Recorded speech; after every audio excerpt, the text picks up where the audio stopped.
Shut up, Jerry. All right, I'm not. Welcome to Stories of Brisco and Bradshaw. I'm going to be Bradshaw. That would be your Chickasaw native, your Chickasaw Hall of Famer, a person who has no idea how to work a computer, Oklahoma's favorite son, Mr. Gerald Brisco. And what a treat we got today. We got the inaugural OVW Women's Champion, Miss OVW, TNA four-time knockout champion, Miss Jessie ODB is with us. Jessie, welcome to the show.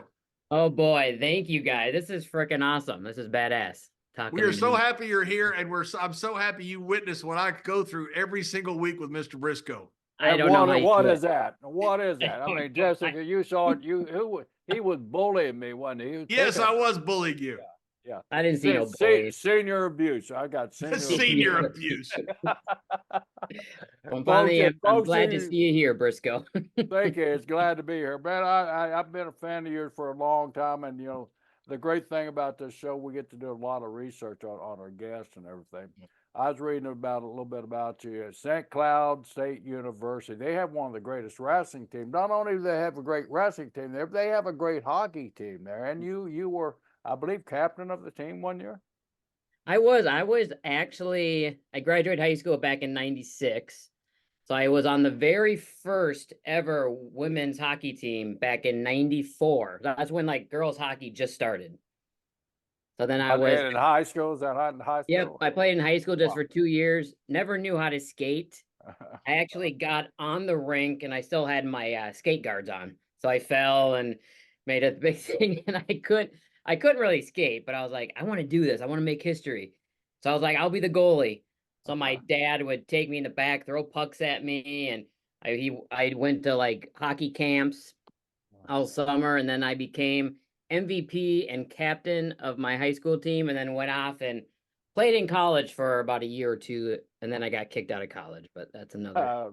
That happened. So you only played. You started skating right before you played hockey, and then 2 years later you end up in college playing hockey. And a Division I too, John. That's how I do it. That's pretty remarkable. Yeah, hockey was fun. It was my thing. I just kind of like, all right, this is cool. I was a goalie and kind of was like either you're gonna like be the champ of the game or you're gonna be the person that lost the game for the team, being the goalie. So there was a lot of pressure on you. But well, are you a pretty good skater now? Oh God, I haven't been on skates probably since college. Well, did you ever really become good at it, at skating? Oh, I did, yes. Yeah. Very good. And I had rollerblades and everything, and did, but when the rollerblades came along, were you able to jump on that pretty good or what? Yeah, I rollerblade really good. Yeah. Yeah. So tell us a little bit, ODB, Jessica, back in your early days, I mean, when you were just first starting, you were a wrestling fan from the very beginning, you and your dad. Tell us a little bit about where you're going and your athletics growing up and how you got hooked on wrestling. Yeah, I mean, back in the day when there's only like a few pay-per-views, my favorite was the Royal Rumble. So we'd have, pizza, Mountain Dew. We'd be in the basement, all my brothers, buddies, and my dad, and we'd watch it. And then I would beat up, of course, on my older brother, and then his buddies would beat up on me. But we just loved it. It was a good family connection. Even my mom loved it. I believe, actually, my parents, one of their first dates was at a wrestling show back in Minnesota here. Wow. Really? Because I grew up, watching, the AWA and stuff, and it was just awesome. Like I would sit there and watch it, and just like the characters, and just watching them, and just like Ravishing Rick Rude was one of my favorites, and watching those characters, and then I get into the business, and I'm like, oh shit. So you're watching this is cable at this time now, so you're getting a variety of shows, right? You can do. Yeah, I think we had the Scrambler, so we had like the little cheap box. The Scrambler. the illegal one. Yeah. Yeah. I've had, when I was in college, I had one of those. It was the greatest thing ever. Yeah. I got busted having one of those. The Fed busted me one time for having one of those cards that you slide in the slot. Really? I ordered my old programmer from LA, and the place that was selling these scramblers got busted, and my name was on the list. So I got a letter from the FBI and everything, man. Really? Yeah, I couldn't believe it. I got Did out they- of it. did they- I had to hire an attorney, but I got out of it. I could just see WWE executive busted for stealing cable. you Yeah. know? I'm making a confession right here on I our didn't show. think they actually caught people. Damn. Yeah, they busted the place that sold the scramblers. And about after I settled the case, and they called me like, hey, money, but I had to pay attorney a couple grand. And this guy said, all you had to do, Brisco, was tell them you had a little bed and breakfast and you're reslotting the keys for the guests and everything. What a dumbass. So, God. yeah. So at least I think the statute of limitations up on you and your family there, Jessica. That's awesome. So, So Jerry, you were getting everything then. wait a minute, Jerry, you lied to the FBI about your scrambler to bed and breakfast? No, I could have, but I was an honest Could have. agent. I You're could an have. honest agent? Yeah, You were a worker back then, right? my brother said, "Why didn't you just tell him that you got a B&B and you have to change the keys ever?" Because the hotel, his wife was working at a Marriott or something like that as a clerk, and they ordered them to change to recode the keys. Yeah, that's all. But I told the truth, man. My gosh. Jesse, what's so cool about, I grew up outside of Dallas. And so I grew up in a wrestling hotbed like you did. So that's yeah. how I got a love for it with my grandfather watching the Von Erichs. It's when you man. grow up in a wrestling hotbed like you did, or like so many people around Memphis or different places that had great wrestling, and you had great wrestling up there, great wrestlers. It's pretty Yeah. cool to be able to grow up and be able to watch that and then think, maybe one day I can be in that business. And I didn't even think that. Like, we would go, to like the Met Center in Minneapolis and, of course, get the cheap seats. But then my dad's like, no, we can sneak down. So we'd always get those seats where when the wrestlers would come out. So then I I'd like make your dad. There's a lot of illegality being admitted to Yeah, on this show. What's going on here? Yeah, only true confessions going on there. Yeah, That's what I'm saying. I think the They can't statute of get us now. limitations is way out. true.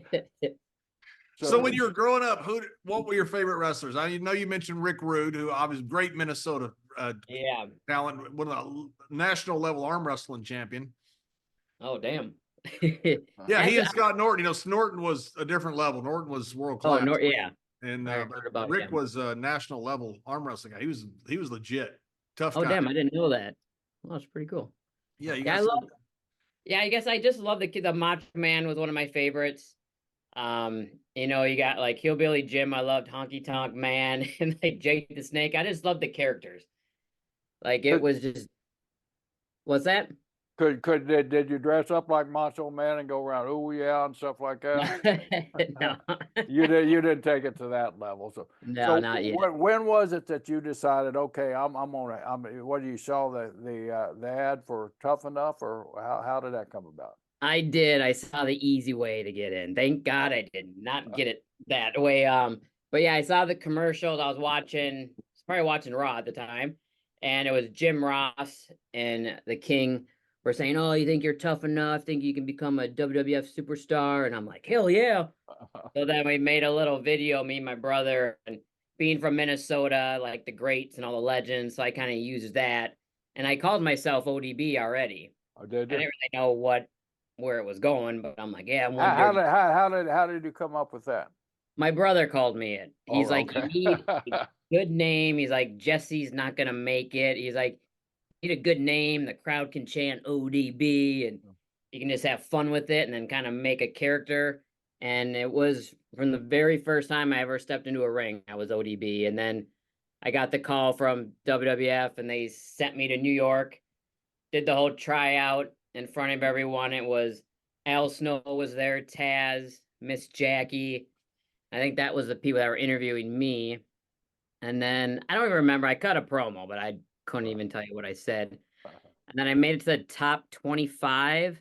And then you got Stephanie McMahon comes out, announces the final 12 or whatever. And I didn't get picked, but it was all right. And then I just came home and I said, well, I want to do this. I guess I'm going to do it the hard way. And called up Eddie Sharkey and gave him some money and started training. What a great trainer you called up. How did you know about Eddie? I had the good old Google. Right. And then he just had like a warehouse. Yeah. It was like, I think it was like in St. Louis Park, Minnesota. And literally there's a warehouse, like a garage. I walked in. So at the time, The people were there. I think it was basically Sean Davari. You guys know Right, him. right. Yeah, I know So he Sean. was I wrestled him for years. So he was kind of like the first guy I met in wrestling. So Cool. Well, now, not to go back just a little bit, how'd you get kicked out of college? oh I think I was developing ODB in college. So I think I got That's 'cause okay. I was I was developing Bradshaw in college too. I had some issues as well. so you know exactly what we went Yes, I through. do. I mean, I was mellow in high school. I played, sports. I was always busy. I didn't drink. I didn't do nothing. Then I got away from the parents. I was only like 45 minutes away. And then I was like, oh, this is kind of cool. And then, of course, I started, drinking and couldn't even tell you what a classroom looked like because I don't really remember. You know where the library was? Yeah, no. The I went- library at my house party. Yeah, I went back 20 years later and I finally found the library. We had a meeting there. And somebody finally walked me there. They have books in Oklahoma. Yeah, they got you sent me a picture of the book that they have, but they only got one book in the whole state of Texas, the Texas State Book Depository, right? A famous place. So, that you guys Jesse, make what fun was of. the final straw for getting kicked out? They just said you can't come back. I mean, Yeah, but what did you do? What'd Did you you get caught do? What'd you drinking? do, Jesse? What We're happened? open there. it was the grades. I mean, I was already on probation a little bit, and then I A just little didn't, bit. yeah, I just didn't put any effort into it. But it was all right. It all worked out, right? I can, Yeah, it yeah, all I can worked. understand that as well. Yeah. Way Every to year go, I was John. just, Way to I would go. do You just brought enough. it. Way to I do go, either John. summer school or something just enough to get eligible. That's it. Yeah. If it hadn't been for summer school, I don't think I would have made the 2 years. So we all had that problem, ODB. Yeah, We all all right, had cool. I'm not alone. Yeah, concentration. you're among friends here when it comes to Thank you. Good group. scholastic achievement. So Eddie Sharkey training you and Sean Davari there. What a great training partner too. So where things go from there? And then just did the indie scene. I did I think I had my very first match. Took me a little bit. I had it in like 2001 at a bar called Grumpy's in Minneapolis. And of course I had the old Memphis match, hit toss, arm drag, body slam, that old school match. That it was fun. And then we just had a group of guys and just me, and then we would travel. We do the Wisconsin, we did Chicago area. We did then I made it kind of down to Louisville and Nashville and stuff, and just we all traveled in a van basically, and it was fun. And then finally after that, I was doing tryouts in WWF, where you just go there and you stand in the corner. You got to try it out, yeah. Get kicked out of the locker room by the ladies, and I read too that while you were training, you and your brother used to go down to the gym down in Minneapolis. oh yeah. Yeah, that's where like the Road Warriors would hang out in Demolition, and then Larry Zabisco was there. He was all right. He kind of blew us off, but then but Barry Darso from Demolition actually Great saw guy. me. We actually were wearing the same freaking outfit. We both had Zubas on. We had a Venice Beach t-shirt, and we might have had mullets at the time too, probably. And he took a picture with me. That was pretty badass. Yeah, he's a great guy. I like running into him. They talk about Balco out in San Francisco being, the big juice factory. Oh, The gym in Minnesota it runs head and head with Balco. I heard some stories like people would go on the rooftop and It was unbelievable. I mean, I trained there. I went out and trained with Brad, and you go up there and you see all the guys that had bench pressed 500, and you just see the list of people. You're like, you've got to be kidding me. This is the strongest gym in the world. Yeah, John walked in weighing 215, walked out 265 the same day. That's right. That's right. That's right. I could see that. Exactly. What a famous gym, though. I mean, it's just a great gym, and all the guys. Yeah. What a famous, great. You talk about great gyms around the world. That's one of them. You talk about Venice Beach. You talk about the Venice Golds, but the gym in Minnesota was awesome. I think that's so cool. Then I got to be just, when I was little, I didn't really get to experience that as, me being in wrestling, but it's just pretty badass that I could like experience it when I was little and then hear you guys talk about it. So I'm like, damn, it's kind of good history. So that's what you missed out on, right? Yeah, damn it. So you're traveling around the South there. You're down in Tennessee. What happens there to your career? And then well, TNA was what, 2003. They're at the Nashville Fairgrounds. Right. So I just literally packed up my truck and got out of Minnesota and moved down there and met Tracy Brooks is one of my best friends. So I met her down there. And then we just became roommates. And I literally every Wednesday was the live pay-per-view for TNA. And I just was there backstage every single Wednesday, but they didn't use women that much. I mean, they only used the women in the cage, the little cage match, or not cage match, but the little cages. When the guys would come out, their little stripper Right. poles in there. That was the Right. TNA, I guess. But then they would use me once in a while, throw in women back then. And then what else? Then they went to Florida. So then I think after 2005, And I this believe. is in the very beginning of TNA, right? Yeah, yep. Wow. So I was there Wow. since the very beginning, Wow. but just not you, just hanging out backstage, Yeah. trying to, Yeah. show my face in front So of the yeah, gym. you had to move to Orlando after. Yeah, but they went to Orlando. Then I'm like, well, shit, what am I gonna do? Because they were no longer in Nashville. Mhm. So then I was still doing indies. Me and Tracy Brooks still, cruising around, traveling hours and hours. And then Al Snow, I would run into him a lot, like at indie shows. And then he's like, what are you doing? He's like, you need to be seen. He's like, how about you come down to OVW? I'll see what I can do. So then again, packed up my truck, drove to OVW in Louisville, and Al Snow and Danny Davis let me train with the contracted class. So That's it was cool. pretty, yeah, that was 05 to 07. So wrestling, basically 7 days a week, not getting paid.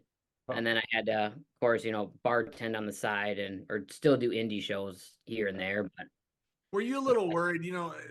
Women's wrestling, went through several Oh. different, things throughout the years. When Mr. Briscoe was around, it wasn't much. There were, one or two women would travel, they'd wrestle each other, it'd be valets. Then you had, Yeah. of course, in Japan in the '80s, you had the Jumping Bomb Angels, the Glamour Girls that really kind of revolutionized the sport. And then Medusa, but then it just kind of disappeared. It was kind of pillow fighting is all Yeah. it was. It was bikini contest. It was. Not That was, they weren't athletes, but that wasn't their role. Were you worried that women's wrestling was not going to come back, or there was not going to be a role for you?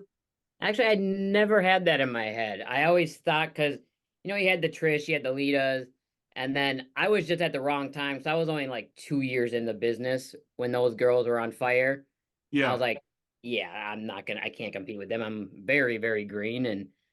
But then once I started OVW, and then they kept saying, well, why is this ODB chick on our TV when we're not paying her? Like, what are we doing here? And they were never interested in me.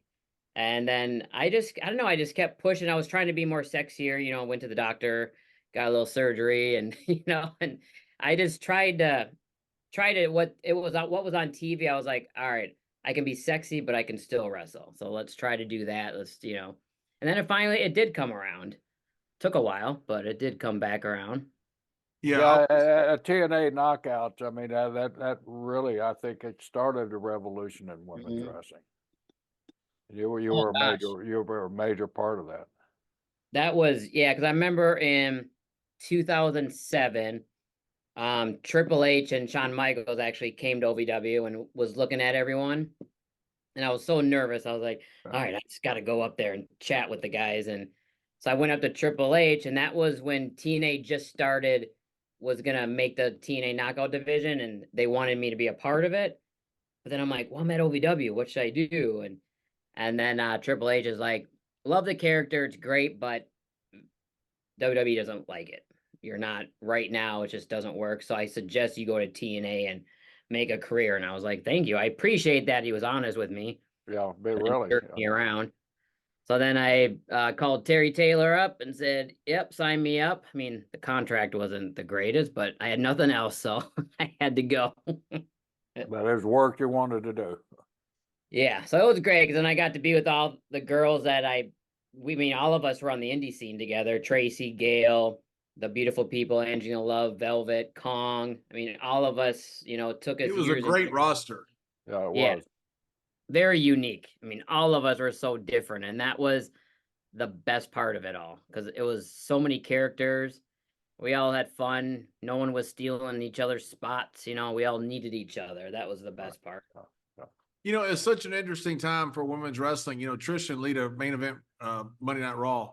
And if that isn't successful, the women's movement would still happen, but that it would be years later. Yep. Fortunately, it was successful. They were terrific. And so it really kicked off. But you guys at TNA, and you had Trish and Lita and so much more going on in WWE at the time, really brought this women's movement in that now you look at wrestling now, it's just, whatever 50-50 is, it's half, Right. The women are just as big a draw as the guys are now, which is how it always should be, but certainly wasn't. Right. Yeah, because it's like Trish and Lita. I mean, especially back in the day, like to have the girls main event Raw, that was like unheard of. So they definitely really started that just being different, and then TNA Knockouts came along, and then it was. And nowadays, it's like you can see 3 women's matches on Raw. Exactly. I know, and I hate the question too when somebody's what's your favorite match, but I'll say my favorite match of you, and I was through watching you and Awesome Kong in a match. I believe in Canada, was in Falls County, where I got a concussion in that one. That was as good as anything you could see from the guys, and you guys really laid it on the line that night. Do you remember that match, or recall any of that? I do. I was in Canada, and I remember because I got knocked out in that match. Did you? A little bit, and then she got hurt too because I was supposed to powerbomb her ass through a table, but her ass bounced off the table. I was like, "You gotta be shitting me!" So she bounced off. The table turned, got me right in the stomach. I was like, "Oh my god!" I'm like, I saw that. Taz did a great job. She didn't throw her on the table; she threw her through the table. Yeah. And then we just winged it, because me and her working together, it was awesome because it felt like Hulk Hogan under the Giant. Like we both were big, right? And then I never got thrown around except by her because I was always the bigger girl. And just wrestling her, I was like, "Oh, this is simple." I'm like, "I'll see you in the ring."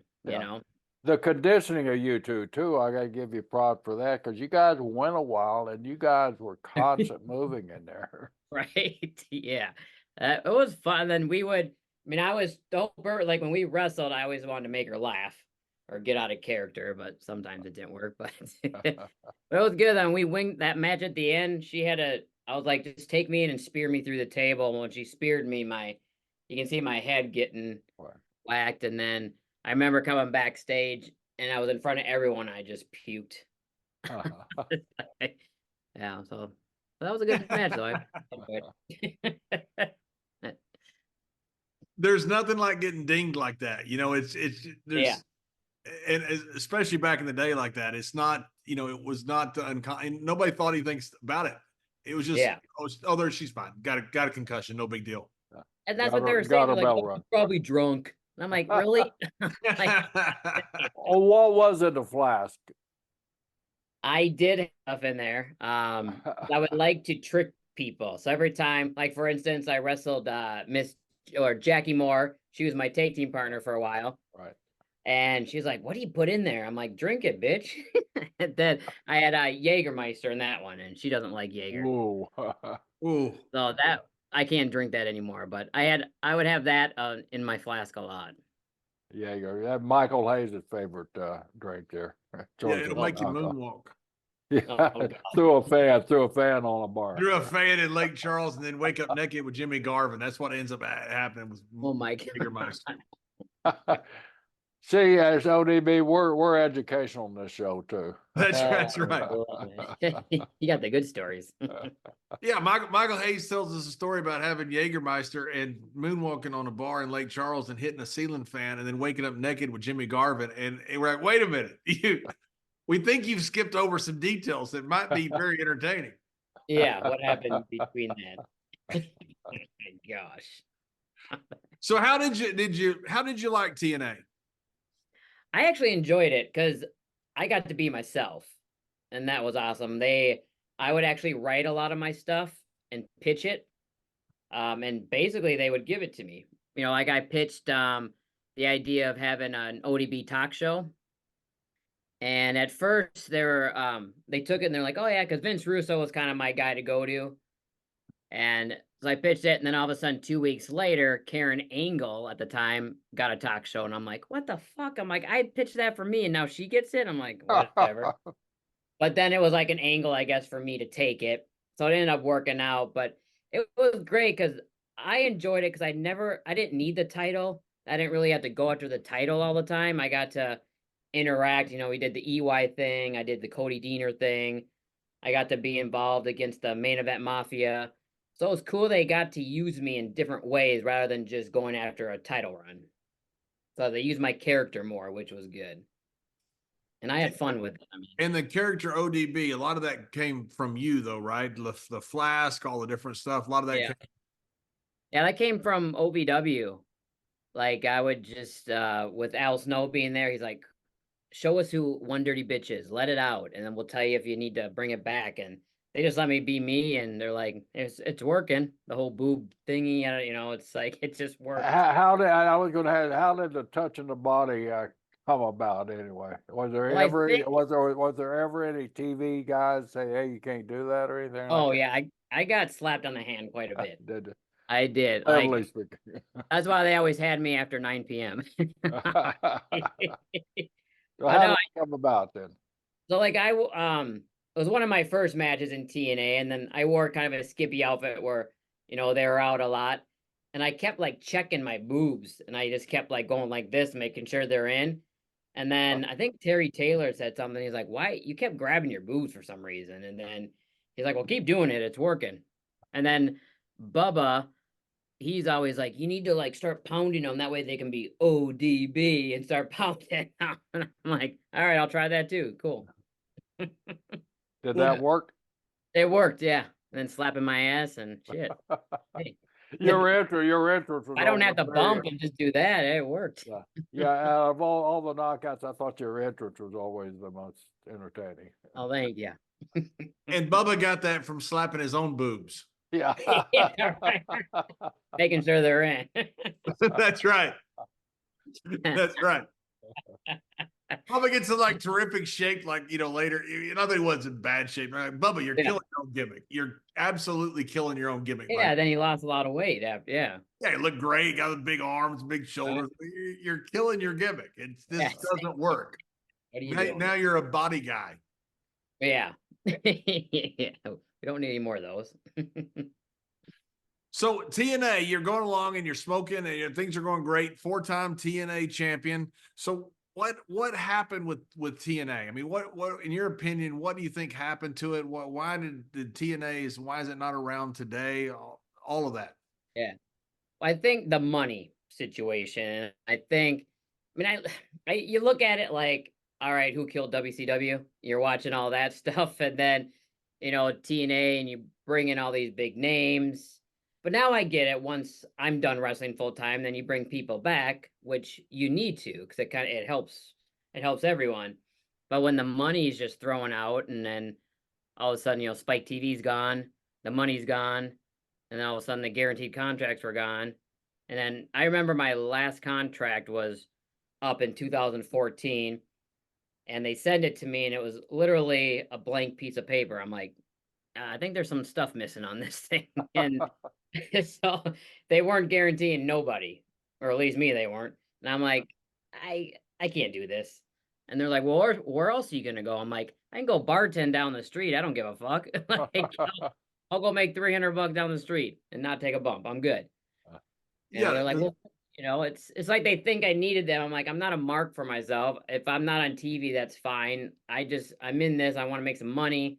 I love what I do, but if you guys don't give me the respect, how am I supposed to give you respect? You know, it's like, and that's unfortunate because right before that, you guys were really got on a roll there for a while. Yeah. There, the numbers were competitive, and you guys were drawing pretty decent. Yeah.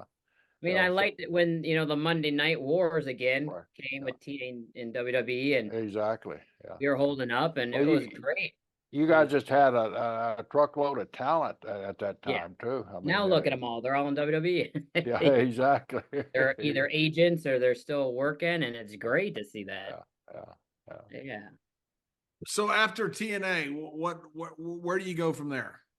Oh, well, I remember hanging up the phone with Vince Russo, and I was like, "Well, I guess this is it." I'm like, "Shit," and I And had, was that the call where he told you that TNA is going to be around no more? That was that the guaranteed contract that was not guaranteed? yeah, yep. So that was basically like, "Hey, we still want to use you," and I'm like, "Well, obviously it doesn't look like it. If you're not," I'm like, "Well, put that in the contract, and then I'll sign it if you're gonna use me so many dates." And so I was like, "Well, I think it's just time for me to go and do other things."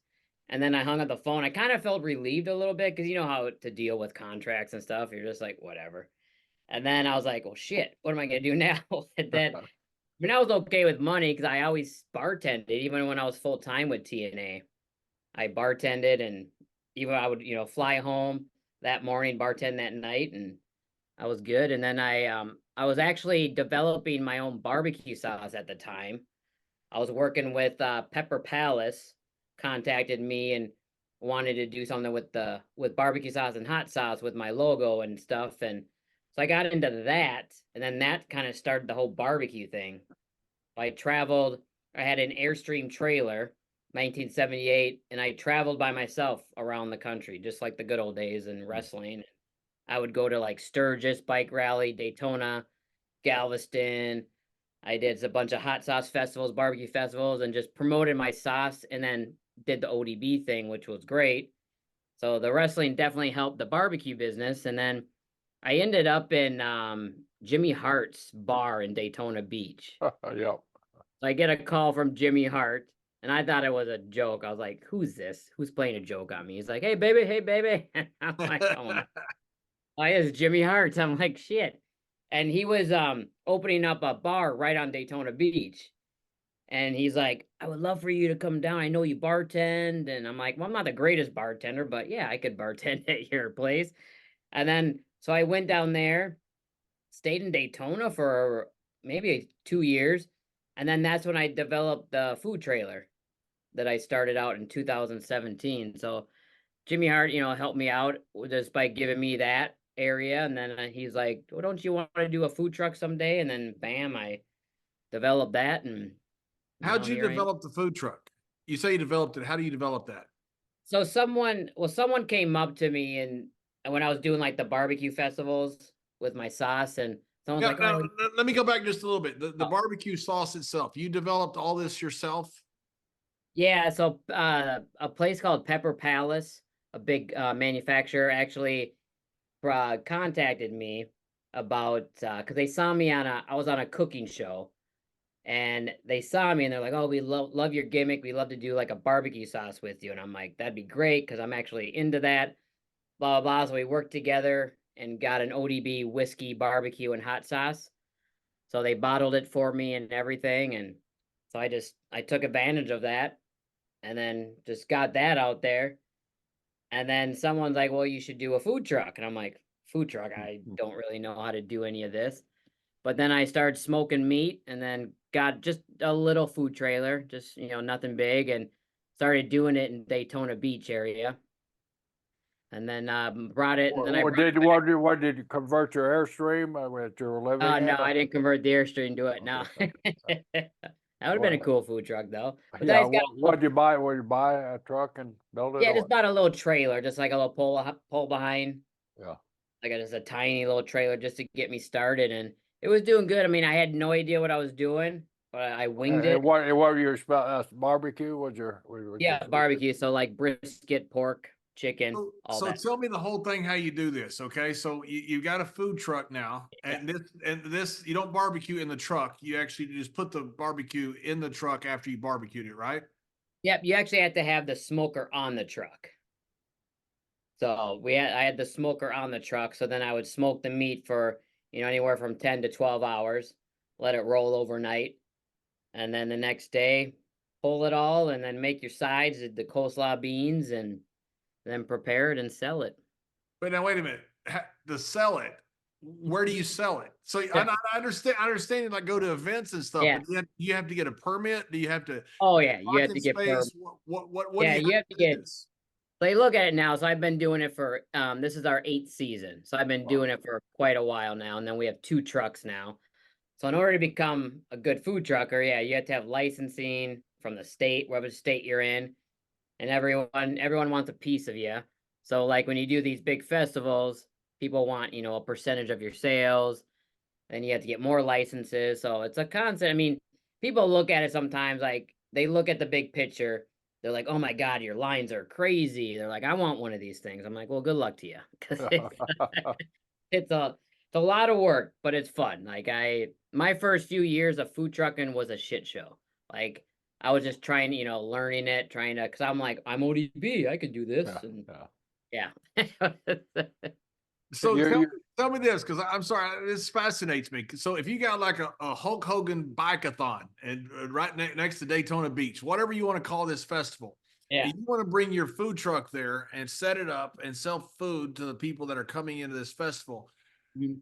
How do you do that? Do you call the people? Do you call Hulk Hogan Bike-a-thon and say, I need a permit there, and then I'm gonna park it there? And then do you ask how many other food trucks are there? Do you have spaces? Is there priority? Yeah, so like let's look at Sturgis for instance. So to get into Sturgis, you have to know a lot of people. So you have to say, all right, where do I want to be in Sturgis? Do I want to be by this bar? So I call that bar and they're like, all right, it's $5,000 for that spot and you can be selling for 3 weeks. And then you got to call the Sturgis and then you got to pay their city taxes and you got to pay them for their spot. So you're looking $15,000 already in, and that doesn't include like freaking food already. That's just permits and licensing and all that. And then it's just you have to have permission. And then speaking of Hulk Hogan, I actually when I first started food trucking, I wanted to have my food trailer because WrestleMania was in Orlando right. years back, and I was trying to get a hold of him. I hit Hornswoggle with a trash can at that WrestleMania. She Yes. It's probably my most proud moment. That's awesome. I gotta go back and watch that one. And then, so I called Hogan's manager, and I was like, "Hey, can I, park in your guys' parking lot? I think that'd be great." The Hulkamania store right in Orlando. There, he had. I don't know. I think he still has it. And then he's like, "Yeah, well, it's gonna cost you, $5,000 to $8,000 just to park." I'm like, "Yeah, I go kiss my ass." I was like, "Whatever." So obviously I didn't park there, but I was there. I just parked down the road, like on in a parking lot. So that was, but yeah, I mean, it's, you gotta know what you're doing in the food truck business and then just get out there and have some good shit. Have you changed much of your menu? Or you still specialize in barbecue or Yep, what? still same. And then I married, so I got married a year ago. So I've been with my husband for almost 4 years, and now he does the food trucks with me. So it became a lot better when he came along. So he's basically the pit master. Well, where are you located out of now? But we're out of Minnesota still. Uh-huh. So we're basically March, and then we close November 1st, and then we take the winters off. So when you're doing like dual food trucks, do you do both at the same place or do you send them different places? Like, Yeah, so we'll send different places. Yeah, so like one truck will be at like a big festival, and then the other one will be at another one or private party, and so we have both trucks running all summer long. and how often are you like working the actual food truck in the truck? Oh, How many days a week? Well, it all depends. Like this week, we're 6 days. Tuesday, I had a lunch today, and then I'm working Wednesday, Thursday, Friday, Saturday, Sunday. So yeah, And so it's ODB's food truck, right? yeah, it's Big Al and ODB's meet and greet. Meet and So greet. a meet and greet, kind of wrestling. Do you get a lot of wrestling fans? I do, yes. But the funny part is like, you know how wrestling fans are. They want everything for free. Yeah. Oh, Just so like just like the wrestlers. that's right, just like exactly, the boys. Yeah, I think the boys are worse. Yeah, I do too. Pay for that sandwich. But no, I like had the a body shop here in Tampa, and yeah, I did give credit. Brisco Brothers Body Shop. Yeah, right there. Yeah. Look, But you got to give credit to the boys. And this is a free T-shirt. Yeah, of course you got to give. It was free to me. It wasn't free to him. Yeah. So anyway, my point is, I most of my my past dues and my accounts receivable were from wrestlers. Yeah, right. You've had to go collect at times, haven't you, Jerry? I sure Yeah. have, yeah, several times. You've had to go I'm to not people's shy. I'm apartments. not shy about it. I'm not shy, and I packed the people's furniture up a couple of times too. Holy shit. Yeah. I was a Goodness. terrible landlord. Terrible. But yeah. So yeah, that's one of the problems, the wrestlers. The great guys will bring business around, but you got to watch it. Can I have that for free? Well, how about a side order? Yeah.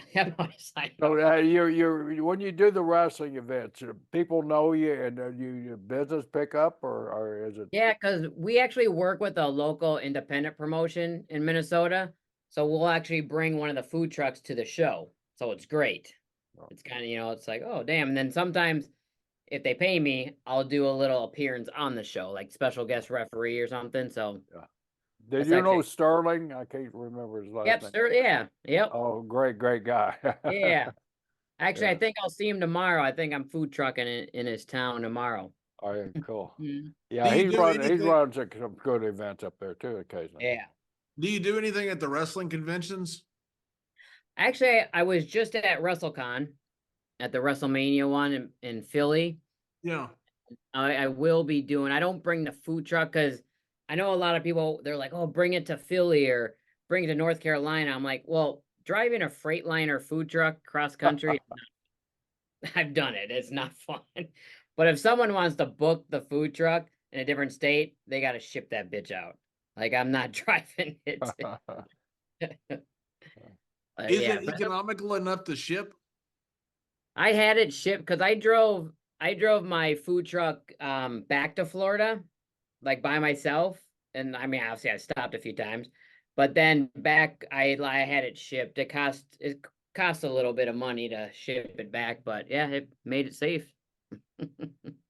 So tell me about teaming with Jacqueline, because I'm a big fan of Oh, Jacqueline. So yeah. Oh, you yeah. guys were a great team. Tell me about your Yeah. team. I'm glad she was on my side. Oh, No really? kidding. It was awesome. We clicked right away because she's such a sweet person. And she just cracked me up every time we worked together. And I remember a certain match. It was me and her. Both of us had just came back because at the time when like Hogan came, they wanted to do more bikini stuff, women. And then of course me and Kong left for a little bit. And then Jackie, I think, left. And then we came back. And then so we came back, we're trying to get our jobs back, whatever. And then we wrestle. It was me and Jackie against Brooke Adams or Brooke Tessmacher. And who was the other one? Oh, and Velvet Sky. So we were wrestling them. Velvet is easy to work with. And Brooke just came to TNA and we actually made her cry. So and we pulled her weave And came okay, yes. you're going to tell us how you made her cry here. Yeah, yeah, and I mean we weren't bad, like we're not stiff, but we just lay it in there because me and Jackie were trained differently, and and Velvet took it, and then Brooke made a big hissy fit, blah blah. I mean, me and her we laugh about it now, and we got in trouble. Bruce Pritchard pulled me and Miss Jackie aside and said, "These girls are not built like you two, and they weren't trained like you two. Can you please, take it easy on some of these girls?" And Jackie's like, "Yeah, I've had this talk before." And she had it several times after that. Yeah. But I was like, oh man, but she was great. Like oh yeah, she's just good people. Yeah, Jackie is fantastic. I've always liked Jackie. She's just Yeah. a great worker and very, very tough. Yes. Me and her had to wrestle one time in a street fight. We had a blast. It was awesome. I mean, I could handle her. So she wasn't mean to me though, so that was good. One of the things I saw too that I remembered when I tuned on to it, you and Eric Young, that whole little Why? Yeah. was so fantastic. Eric was such a great foil for you. Was that part of your creative, or did somebody come up with that? They actually came up with that. It was kind of like all right, what do we got? What do we do? And then they teamed me and EY up in it was the men's division. They were doing some tag team titles, and they put me and EY together kind of as a joke, I guess. But our chemistry just clicked. And then we wrestled. I remember we wrestled Samoa Joe and Nick Aldis. They weren't happy. They're like, really, we got to wrestle these two, and they weren't taking it easy on me, but I didn't complain. And they so, but it was fun. But after that, and then they're like, "Wow, you guys have good chemistry. We're gonna like maybe do the whole dating thing with you." And at first, I was like, "Ah, really? They're doing dating thing?" I'm like, "I don't know about that," but we had fun. Put us on, kept us on TV, and then they said, "All right, you guys are getting married." We're like, "Oh shit, okay." And we had a fun wedding. Like it was cool, like in the cage match, and then I had the camouflage wedding dress, and we had a blast, but we wanted to make sure it wasn't just going to be another wrestling wedding, like So we wanted to make sure it was really good, and then Dave Lagana helped us with that, and ended up turning out good. I enjoyed it, but except a day before I was going to TVs, they said, "Oh, by the way, you're gonna be taking your dress off, and you're gonna be in your bra and panties." I'm like, "Well, thanks for the fucking heads up. I appreciate that." So, but yeah, it was fun. Me and EY, we still talk to this day, and I'm like, that'd be cool, one hell of a reunion, because he's at TNA still right now. He's a very creative young man, too. Oh yes, yeah, he can still go too. Yeah. There's nothing like wrestling weddings because you don't know what's going to happen. You didn't Yeah. just know it's not going to go normal. Yes, it's not going to go normal. That you can be assured of. Yes. While you're there, you're working with girls of all sizes, Gail, Kim, and Velvet Sky. As you mentioned, I watched a backstage brawl with you at Velvet Sky. She hung in there with you too. I mean, she fought back good. Those brawls were like rough because you're so out of breath. I know. I mean, even the guys. I mean, I've had them backstage, and they blow you up more than a match does. Yeah. You're not pacing yourself. You're not breathing right. I'm like, can I just have a 5-minute match rather than this? I remember doing that. Like we started the show, we taped it earlier. Like we taped the brawl, and then we started the show because it was live. And so we did that during the day, had a little break, obviously, and then we had to do it again, like we were doing it live. Yeah. Then we went out in the crowd. But yeah, just thinking about it is blowing me up. Shit. And the bad part is when you're blown up like that, you're too embarrassed to like put your hands on your knees. Yeah. You're thinking I shouldn't be blown up. So you're standing there and you can't talk, but somebody's talking to you and you're like, I can't breathe. But you're doing everything you can not to sell it. And then your punches are like, oh my God. Yeah. Like, oh my God, we done? I'm tapping out. Yeah. So all of the different promotions you worked, so did you ever have a chance to go back to WWE or not say go back, but you went to OVW and then had the chance to talk to Hunter and who gave you the good advice to go to TNA? Yeah. Did you ever make that feeler out there to want to go back, or did you not want to? I was kind of back and forth. I didn't really put it all out there. I mean, I did. My connection, I guess, was John Laurinaitis, so that was my emails. I would email him, and he's like, "No, we're not interested." And now, after everything, I know why. I guess, but I mean, it was. I don't know. I guess I'm glad. I guess I never had the opportunity. I mean, especially back then, but it's still it does bother me, I guess, a little bit now when I see the different girls they they use now, and I'm like, damn, I was in the wrong era, I guess, It's just the timing, I guess, wasn't right, but it does kind of like upset me that I never got that WrestleMania moment, or Royal Rumble moment, so, yeah. Yeah, and the eras have changed. Now you'd be perfect. Right? Absolutely perfect for it, but it just took a long time to get to where you had the equality of women and men, Yeah.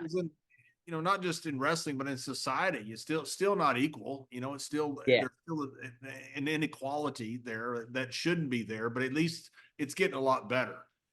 Yes. Yeah. So. And you got to look at it now and go, damn it. Why am I not 24 now? I know, right? Yeah, right. God. I look damn at it now with the contracts going, damn it, why wasn't I 24 now? Oh yeah, yeah. I'm like, shit. Do Their do you contracts are a do you lot watch better. do you watch much of it on TV now? I do. We still try to. I usually try to catch Monday Night Raw. I don't catch SmackDown because I'm always on the food truck. But then I love the pay-per-view still. I always try to still catch that, and I watch AEW. So I try to keep up, especially on social media. When you're following all your wrestling friends, I know what's going on. I see it all. And you're still I- wrestling some now, right?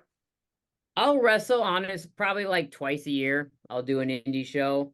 But now that I've hired a trainer and I'm getting in better shape and kind of have the itch again. I mean, I don't want to go too crazy, but I saw you posted on one of the social media that Yeah. you want to take some more wrestling bookings. How can they get a hold of you to do that? You can email me, odbsfoodtruck@gmail. And actually, I just put that out yesterday, and my emails are, coming in good. Just hopefully they can pay good. Cool. Yeah. Right. Right. Yeah, they want me, but Yeah. So when you were with TNA, you developed a great friendship with Gail Kim, and later on she married Robert Irvin. I read where he kind of helped you out in a couple of spots there Oh, also. yes, that was. I mean, 'cause I've known Gail. She was always nice to me when I went backstage into WWE. She was one of the first girls to talk to me, and then we're, one of the best friends today. And then when she married Robert, and then he would come backstage at TNA, and I'm like, oh shit, that's kind of cool. And then when I was starting opening the food truck, because he even told me, he's like, anytime, give me a call. Well, I get so you get kind of nervous. I'm like, I'm gonna call him freaking Mr. Robert Irvine for advice. Oh God. That he did a Zoom call with me and taught me about like the business and food costs and how to, so I just listened to him for like an hour talking to me. I was like, oh my God, thank you so Cool. much. Wow. He helped me out so much. Like, you don't just put a price on a pork sandwich. You got to make sure you're getting this, make sure you're getting paid. And so, yeah, it was great. He's good people too. That is cool. That's cool that somebody would take that time to do that. Yeah, right. You love hearing stuff like that. Yeah, it's good to give back. So you got two food trucks now. Is the ambition? Do you enjoy the food business, right? Yes, love it. 'Cause I mean, it's always a meet and greet everywhere we go. Like it's always a different location. Lines are nonstop, and it's a constant. Like, yeah, I love it. But I And would. What's are that? you wanting to get more food trucks? Are you wanting to stay with the two? What's your goals? My goal, well, I have a couple goals. So one, the food truck, I would love to drive it. I don't care what company it is. I would love to drive my food truck into an arena. Right into the wrestling ring. Like you drove your car in. Yeah, That's right. yeah, that'd be perfect. Yeah. Yeah. So I mean, if it's AEW right now, I mean, I would love to drive that bitch right into the arena. Like that would just be awesome. But the ultimate goal with the food trucks, I would love to take it on the road, like do like a meet and greet tour, get a bus, get the food trailer behind it, and go to like, bigger festivals around, do some little territories here and there. And I would just to like get it out there more. And I called today with Conrad Thompson. He said to tell you oh, hello. He said oh, he helped you at what, Starcast or Starcade or whatever that yeah, I was. brought it to the AEW, the pay-per-view, Right. their first one in Chicago there. So it was perfect. Chicago's only about 5 hours from me. Oh. So he helped me, he hooked that up for me. Yeah, that was awesome. So it hadn't always been roses for you. What year was it that your food truck caught on fire, and how did that happen? Yeah, that bitch burned down, and people thought I did it, That but was I your did. first. That was your Quick. first food truck, correct? Yeah, my first original food trailer in 2019 when I was back in Minnesota with it. I got a call one night because I had it parked at a buddy's bar, and they called me. They're like, "Your food trailer's on fire." I'm like, "What?" It's like midnight. I'm sleeping. I'm like, "Oh shit." Went there. Yep, flames. No idea, and they never investigated it, which Wow. was kind of weird. They, yeah, and it was a bitch to. Insurance was a bitch. Why Of why course. did they why did they investigate something like that? Well, like, yeah, they didn't, because I don't use propane. Nothing's deep fried on it. It's just smokers. Mhm. It was all fresh food and out of the smoker, and nothing was on or nothing. So I don't know if it. I mean, there was a camera around it, but we didn't see nothing suspicious, and just one of those things. I don't know if it was like electrical. I think it was electrical, but Yeah. they didn't It really have. destroyed everything, right? Yeah, it was. But in a way, I think someone from above blew that bitch up because I grew out of it. Like I was finally getting the hang of it. And then a year later, when the world shut down in 2020, that's when I built my Mac Daddy food truck. Yeah. And of course, the day I get it, I'm driving it. I picked it up in Missouri, drove it to Minnesota, and the world is shutting down. I'm like, what the frick is going Oh, on? wow, yeah. But it ended up being a great year because no one could go anywhere, but I could. So like, Yeah, the wrestling community really got behind you oh, and yes. helped you out a lot. Tell us a little bit about that. Yeah, so like the next day, I get a call from DDP. He's like, "Hey, ODB, this is DDP." I'm like, "What the fuck?" I'm like, "Hey, what's up?" And then it's like, "I heard about your trailer.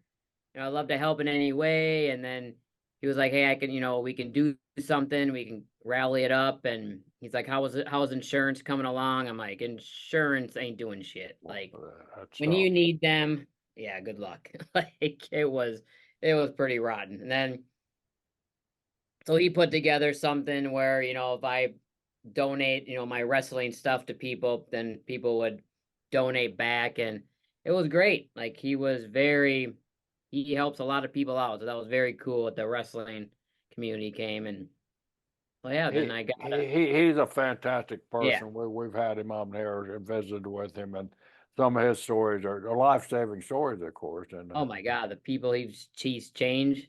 Wow. Just watching Yeah, all the those stuff he does, documentaries. it's just amazing. He's just one of these guys that just does great things. Yeah. You That's when you hard to talk to find. him, you feel inadequate, like I haven't done anything. Damn it. Yeah.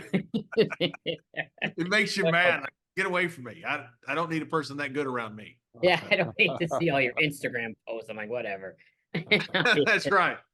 I need to do I, some yoga. I need Mr. Briscoe so I feel better about myself because trying to get Thanks, because he can't get on Zoom.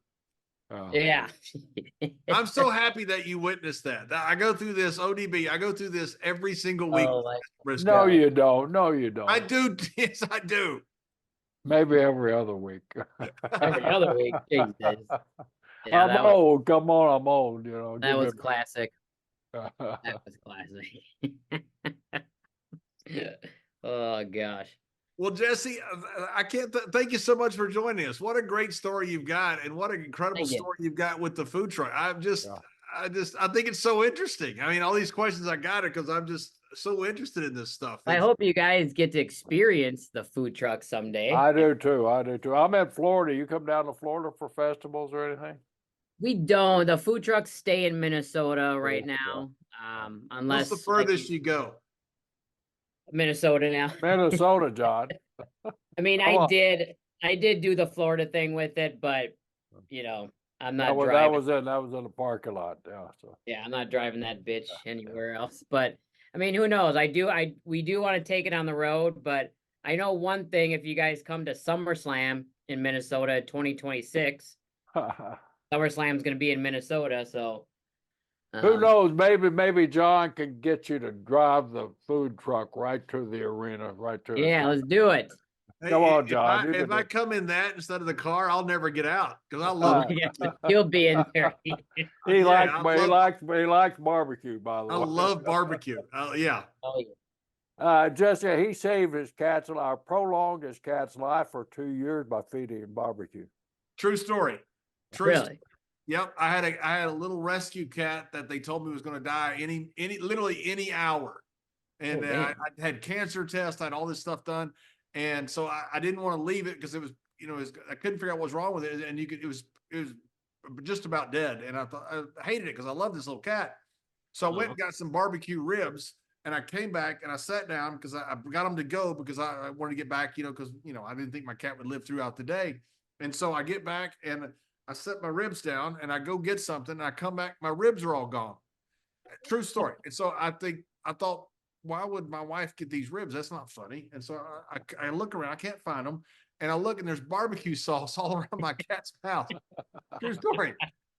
So I thought, oh my goodness, it ate the ribs. So I went and got more ribs and it started eating more ribs. It's the first time it had eaten in several days. And so it kicked out and it had a normal life like for 2 more years. The doctor called me a week later, said, I want to tell you, I'm sorry about your cat, Kylie. And I said, you won't believe this. She's right beside me. He goes, she's still alive? I said, she's fine.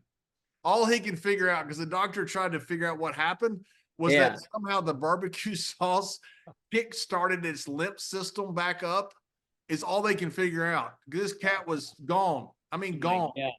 And so barbecue saved my cat's life. Oh, damn. Let's send you some ribs. So if anything ever happens to Mr. Briscoe, I'm going to come get some barbecue from you. Thank you. I love it. Because I need Mr. Briscoe to be around a long time. Yeah. Do you still have your barbecue sauce? I do, yes. I'm out of it. How's it distributed? Is it distributed? Right now, we're actually looking for a new manufacturer. So I'm looking for someone more local. Good luck on that. Yeah. So yeah, exactly. No, I didn't mean we make it in big batches on the food truck. Yeah. Oh, yes.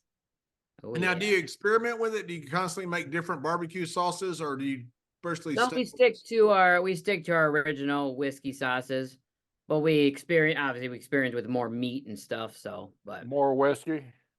More whiskey, yes. What kind of alcohol content do you have in there? What kind? It burns off. It's good. It burns out. But we get that a lot. Like I had some lady ask me if it was gonna set off her ankle bracelet. I was like, oh Lordy, God damn. Tremendous. I was kind of worried about that one, but no. Well, Jesse, thank you so much for joining us. I really appreciate it. Yeah. I've been looking forward to talking with you. We've never got a chance to meet. And it's just such a pleasure to get to meet you. This was pretty cool. Well, when Briscoe contacted me, I thought it was a joke. I didn't know. That's what I figured. I didn't know it was really you. And I was like, is this, I mean, I follow you on Facebook. I'm like, I don't know if is this a joke? I'm like, you and JBL want to interview me? I'm like, damn. Well, he told me, he said, he goes, what do you think about ODB? I said, oh my God, I'd love to have her on the show. It'd be great. And so he said, I reached out to her. She's not getting back to me. Of course not. I was like, who is this creep? And you kept on me. I'm like, okay, seriously, what's going on here? But it was really you. I was like, oh my, I'm like, oops. It's one of those things, like when somebody, I had it before, where somebody texts you, you're not sure it's them. You're trying to verify without being too rude. Oh, I do that all the time. I'm like, shit, I gotta figure this out. That's right. Oh gosh. Well, we appreciate so much you're giving us your time and everything. Good luck on the food trucks, and I hope you get a damn. Oh yeah, one thing, I guess I gotta promote my book too. Oh, absolutely. Please, yeah. Yeah. So it's I'm the first ever TNA knockout to write a book. All right. It's basically called Jesse Creasa is One Dirty Bitch. And it's a good book. Like, I don't have a sad story. I had a fairy tale childhood, My parents were together for a very long time, and it's just it's fun. Like, it's a journey. It's basically how to be a dirty bitch in real life and have a fun life. Don't take anything too seriously, and follow your dreams and all where that. do they find it on Amazon and all that? Yeah, you can do it on Amazon, and then you can go to my website, odbsmeetandgreet.com, and I have them signed, so you can order them, and I will sign them personalized for you. And do you do card shows? Do you do memorabilia shows that you take your books to, or are you looking to do? I do. I have them on the food truck too, but I will be going to WrestleCade this year, the Winston-Salem one. Right. Are you guys going to be on that? You guys? No. I think I am. I think I'm there. I think I'm there with Ron Simmons, I think. Oh, cool. We can finally meet. That's right. That'd be awesome. I'm jealous. Yeah. We need to get booked, Briscoe. Now we got to get Mr. Briscoe booked. Yeah. Do you have one with the smoke signals, the words in smoke signals, so I can read them? Mr. Briscoe being a Native American, I have a smoke signal app on my iPhone that so I can communicate with him. Oh my gosh. Just in, Oh, just well, in case. on the windy days, I can't really read what he's saying though. Oh, Well, thank you. We'll leave you with all that nonsense there. I'm glad you made it on the Zoom tonight. Thank you. Thank you, Jessica. Thanks, ODB. Thank you guys. This was awesome.